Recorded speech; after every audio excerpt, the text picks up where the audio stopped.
Hi, it's Colleen, and in this video, I'm going to show you how to set up your Pinterest buttons in your Squarespace website.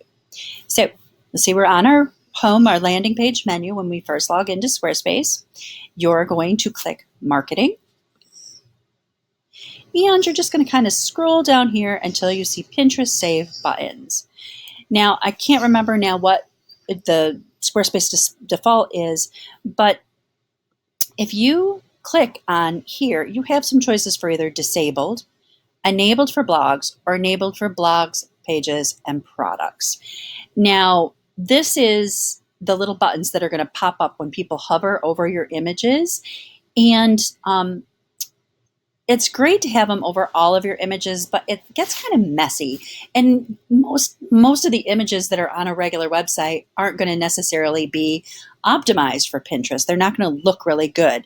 Pinterest likes images that are on a long vertical, and horizontal images don't tend to display right. And if they really want to look good, they should be images that you've created specifically for Pinterest. And you see rich pins, which include extra information about your content, are automatically enabled wherever available. So, you really want to put some effort into it if you really want your images to be pinned.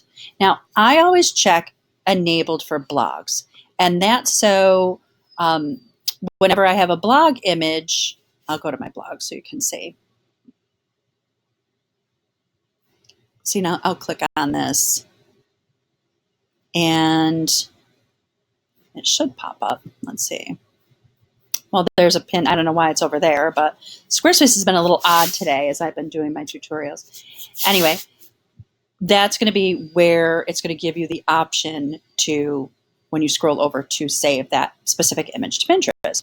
Now, I just want it enabled for the blogs because I've made images that are specifically created to look great on Pinterest. I want it to be large because I want people to see it, and I like it to be the circle.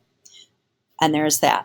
You can also upload a custom pin, but I'm going to save that for another tutorial. So just click Save when you're done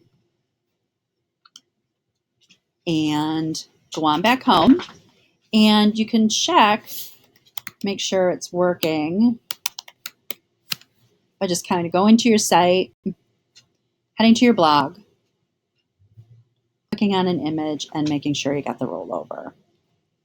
And there it is. So then all I have to do is click on that, and I can pin this image to my Pinterest account. And that's all there is to it.